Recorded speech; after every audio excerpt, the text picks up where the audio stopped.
Kota langit dan misteri yang tidak terjelaskan.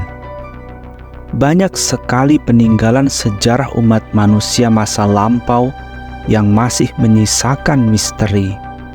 Kecuali Tuhan menyinggung sedikit di dalam Al-Quran, seperti kisah pemuda dalam gua dalam Quran Surat Al-Kahfi.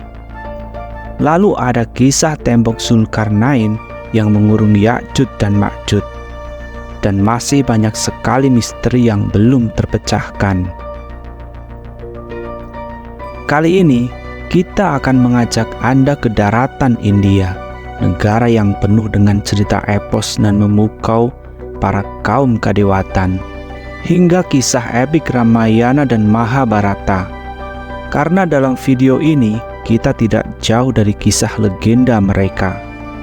Tepatnya di distrik Matale, Sri Lanka, sebuah batu raksasa dengan tepian tebing setinggi 200 meter, sebuah kota dengan seni arsitektur mewah terbangun di atasnya. Lantai dari batuan marmer, granit, dan batuan merah yang bukan berasal dari daerah itu tersusun megah di atasnya. Bagaimana batuan balok besar dengan berat lebih dari 3.500 ton ini sampai di atas, melewati tebing tinggi tegak lurus setinggi 200 meter tanpa tangga? Simak terus video ini sampai selesai dan temukan misteri tentang dunia ini yang membuat kita semakin kagum dengan peradaban masa lalu. Dan masukkan juga pendapat Anda di kolom komentar tentang misteri ini. Kisah tentang para dewa Hindu kuno hampir bisa ditemukan di seluruh India. Tapi tepat di selatan India, sebuah pulau yang megah berada, yaitu Sri Lanka. Ada rahasia besar di dalamnya. Ini tentang sebuah tempat dengan landscape pemandangan alam yang sungguh memukau. Bahkan, berbagai budaya dan situs warisan dunia UNESCO ada di sana. Salah satu tempat paling mengesankan di Sri Lanka adalah Sigiriya, sebuah situs yang juga disebut sebagai keajaiban dunia yang ke-8. Sigiriya juga merupakan rumah bagi kota kuno yang berada di atas batu monolitik yang menjulang tinggi hampir 200 meter. Situs ini telah menjadi warisan dunia UNESCO sejak tahun 1982. Banyak yang percaya bahwa bongkahan batu raksasa ini terlihat tidak alami. Melihat bagian atasnya yang begitu rata dan simetris sempurna, seakan dipotong dengan sudut yang tepat. Menurut arkeolog modern, pemukiman paling awal di atas Sigiriya adalah Benteng Singa yang dibangun pada abad ke-5 Masehi. Sebagian besar situs, istana, dan kolam granitnya yang sangat besar dibangun di bawah komando seorang raja yang dikenal dengan nama Kasyapa. Namun penduduk setempat percaya situs ini dibangun ribuan tahun lebih tua sebelumnya oleh sosok yang disebut Rahwana. Rahwana merupakan bagian dari ras makhluk yang dikenal sebagai Asura dalam kitab Ramayana yang sudah diadaptasi oleh pujangga Jawa era dulu. Rahwana juga disebut sebagai Dasamuka, sosok yang memiliki 10 wajah. Dalam epos Hindu tersebut, Rahwana memerintah Sri Lanka dari istananya di atas Sigiriya. Lalu istana itu hancur setelah peperangannya melawan Rama dalam kisah perebutan Sinta. Mungkinkah apa yang kita lihat saat ini di Sigiriya adalah sisa reruntuhan istana Rahwana? Bagaimana menurut Anda? Silahkan tulis di kolom komentar.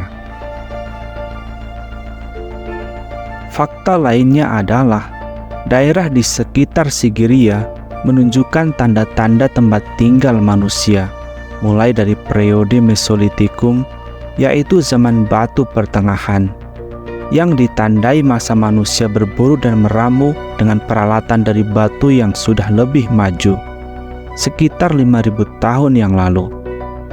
Ada juga bukti bahwa gua-gua di sekitar Sigiriya telah digunakan oleh para biksu Buddha dalam beberapa abad terakhir sebelum Masehi.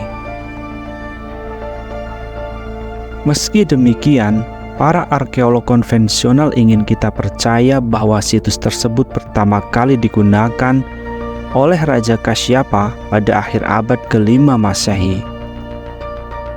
Kasyapa adalah Raja Sri Lanka yang memerintah dari tahun 473 sampai 495 Masehi.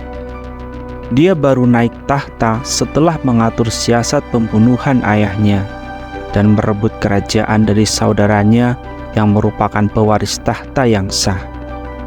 Khawatir akan keselamatannya atas apa yang dia lakukan, Raja Kasyapa pindah ke Sigiriya dan membangun benteng di atas batu bongkahan raksasa termasuk istana di dalamnya. Dengan keyakinan itu tidak akan bisa ditembus oleh pasukan saudaranya. Namun pada akhirnya pasukan Kasyapa kalah.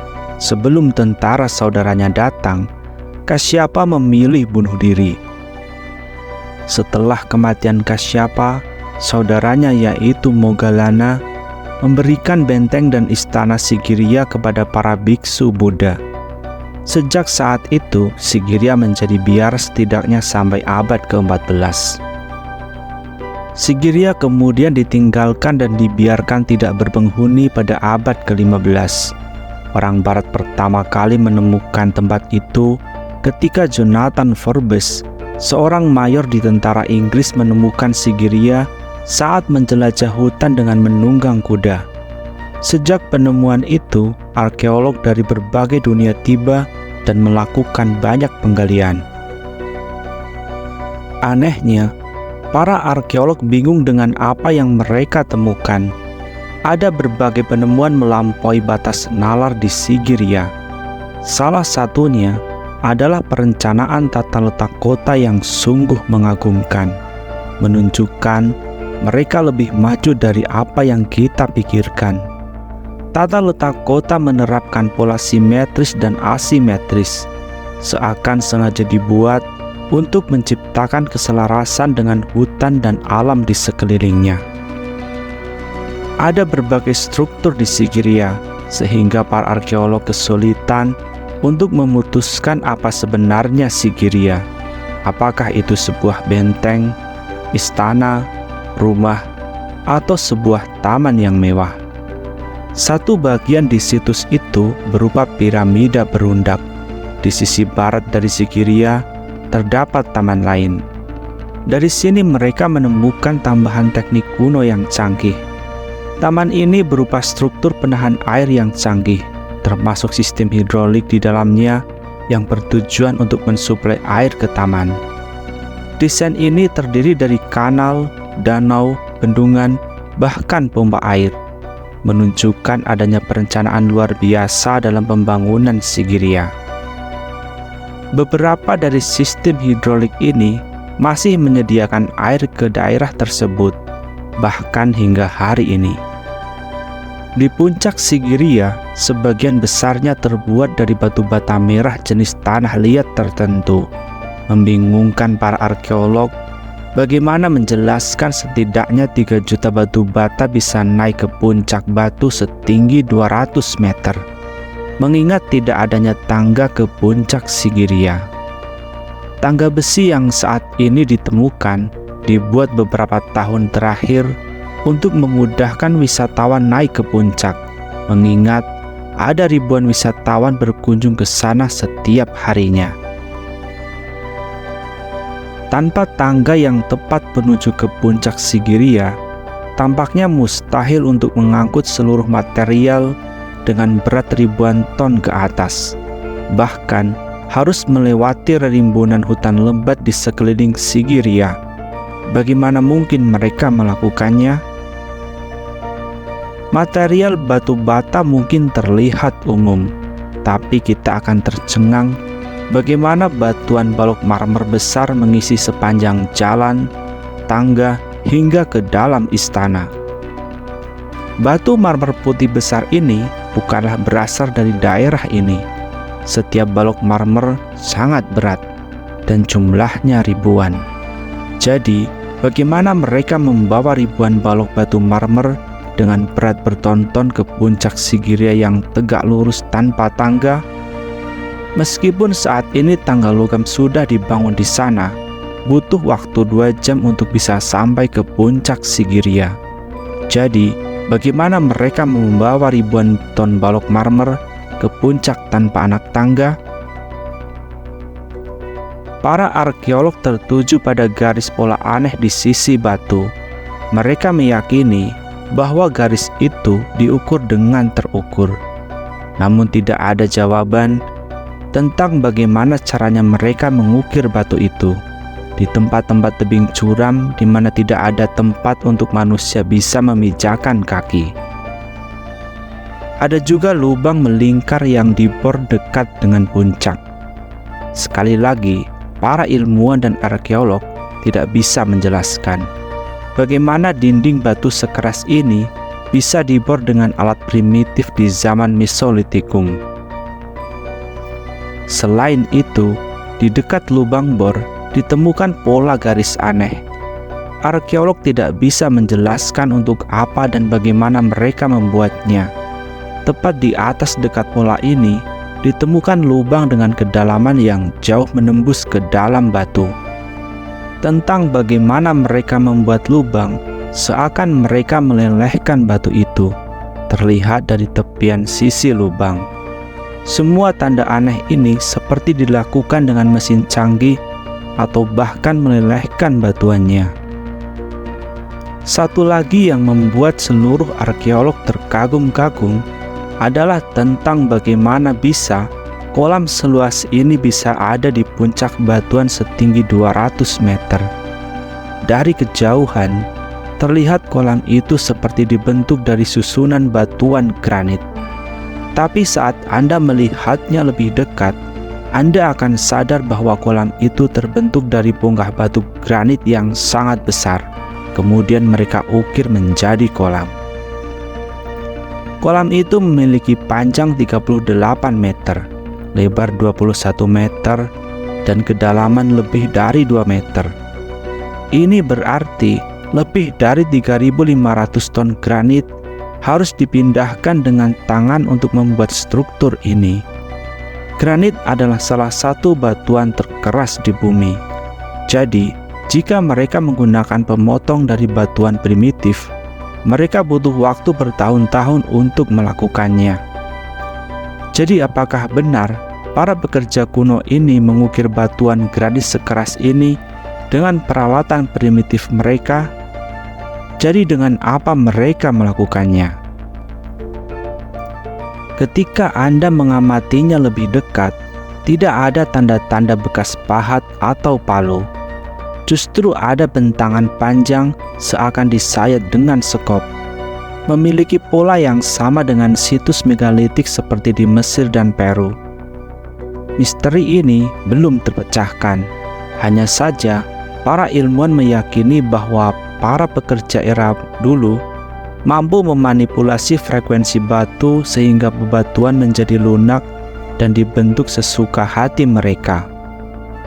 Mungkin dengan cara inilah mereka membentuk bongkahan batu granit besar menjadi kolam di puncak Sigiriya.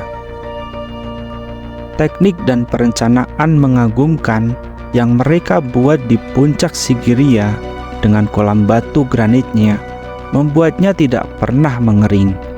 Bahkan di musim di mana Sri Lanka terasa sangat panas dalam bulan-bulan tertentu, air di dalam kolam Sigiriya tetap terlihat penuh.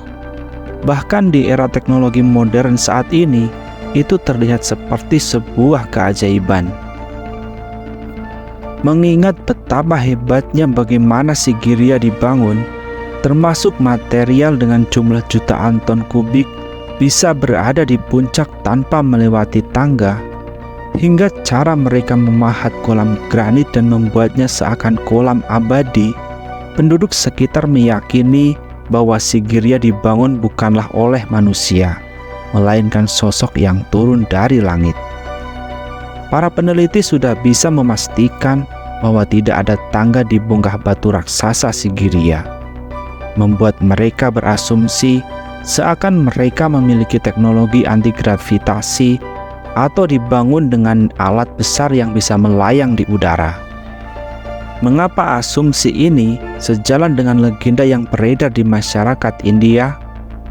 Menurut manuskrip kuno yang berhasil dikumpulkan dari daerah Sri Lanka dan India, Rahwana tidak lahir sebagai manusia biasa, melainkan nenek moyangnya berasal dari ras kadewatan yang berasal dari langit. Dalam kitab Ramayana, nenek moyangnya berasal dari kahyangan. Rahwana berasal dari ras yang disebut Asura.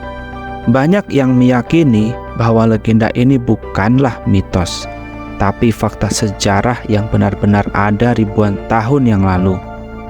Dalam kitab suci Mahabharata, mereka mengenal kendaraan terbang yang bisa digunakan dewa untuk turun ke bumi dan kembali naik ke langit. Kendaraan tersebut bernama Vimana. Bahkan kota-kota dan istana-istana milik ras Asura di kahyangan terjelaskan dalam kitab mereka. Mungkinkah Asura, yaitu leluhur Rahwana yang membangun Sigiriya dengan kendaraan Vimana mereka? Jika ini benar, maka misteri pembangunan Sigiriya di atas bongkah batu besar tanpa tangga terjawab. Bagaimana menurut Anda? Apakah Sigiriya dibangun oleh manusia biasa yang sudah mengenal teknologi luar biasa hingga mampu membangun kota Sigiriya di atas bongkah batu raksasa monolitikum? Bagaimana mereka melakukan mengingat banyaknya ketidakmungkinan di dalamnya? Atau apakah Anda percaya bahwa Sigiriya dibangun oleh ras kaum dewa dari kahyangan sehingga membuat semua terlihat mungkin dengan keajaiban-keajaiban yang terjadi di Sigiriya? Tapi benarkah makhluk dewa beserta cerita tentang Rahwana ini benar-benar ada? Bantu kami untuk memecahkan masalah ini di kolom komentar. Ataukah kota langit Sigiriya ini akan tetap menjadi misteri yang tidak terjelaskan? Terima kasih sudah menyimak video ini sampai selesai. Kami menunggu like, subscribe, dan komentar kalian agar kami bisa berbagi kisah-kisah lain di dunia ini yang begitu menakjubkan.